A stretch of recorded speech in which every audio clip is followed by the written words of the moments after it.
Hi, I'm Wilhelm de Beer. We are here in George in the Southern Cape, and we're looking at the polyphagous shottle borer infestations in some of the trees in the area. So we think the beetle has been around for a couple of years already in the George area, and it's been killing trees in the town, primarily oak trees and Chinese maples and so on, ornamental trees in gardens and the streets. But our biggest concern is really what will happen if this beetle start moving out into the natural forests in the surrounding areas.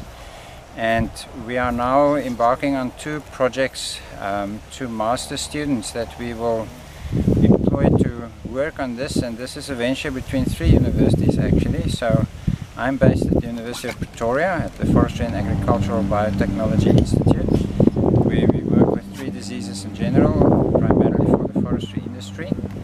And the one student, Karen Delport, will be working with me he's based in Grahamstad at the University of Rhodes there, and he will be looking at some aspects of the infestations in the Southern Cape forests. And then together with Professor Rhodes from the University of Stellenbosch, we've got another student, Elmar van Rooyen, who will then also join us. There's a lot of things about the beetle that we still don't understand. As I was telling a farmer the other day, we cannot fix an engine if you don't understand how it works, and we're in the process of finding out how this engine works, and it's a slow process.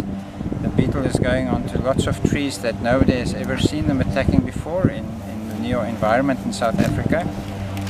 And what our concern is that there might be some of these species in the natural ecosystems that it might just delete from the ecosystems. So we will be looking at the different ecosystems in the Southern Cape forest, the Tsakama forests and some of the montane forests here and so on. And what we know, for example, in California, where the beetle has also been introduced, is that it can go into an ecosystem and just target one or two or three of the key species of trees in that system and remove it from the system, and thereby there's a whole ecosystem shift or a change in the ecosystem, because there's lots of species that are involved with this tree species.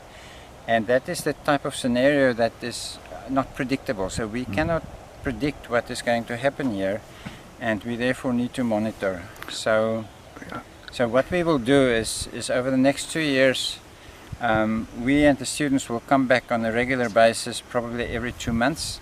We will monitor individual trees to look for the numbers of infestations of the beetle in a tree, and especially to look if the fungus that the beetle put in the tree are eventually killing those trees. And then also to try and monitor the spread of the beetle and how fast it's spreading into these areas. I'm afraid that there's no way we're going to stop this beetle, but if we understand how it works, what the life cycle is, what times of year or day it's flying, and so on, and what species of trees they are really reproducing in, we actually might be able to at least manage the situation. We have an example, for example, in Hartswater in the Northern Cape, where a farmer had the beetle in his pecan nut orchards. Now we don't think the beetle is really reproducing in the pecan nuts, but in his situation there were 7 big old oak trees on his yard that his grandfather planted 80 years ago, and these beautiful oak trees was fully infested with the beetle, and the beetle was breeding in these trees, and the population of the beetle just built up and eventually spread into the pecan nut orchards. And unfortunately he had to cut down these trees, these oak trees in his yard, but after doing so the levels of infestation into his own pecan nut orchards dropped significantly.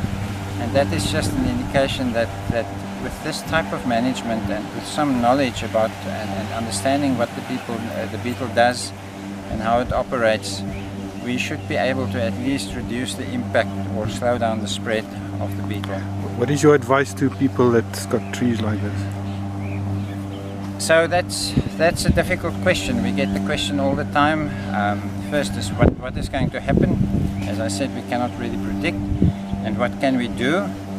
there's different things at different levels. So obviously an individual person in a garden, there's several companies and chemicals available that people are trying out now.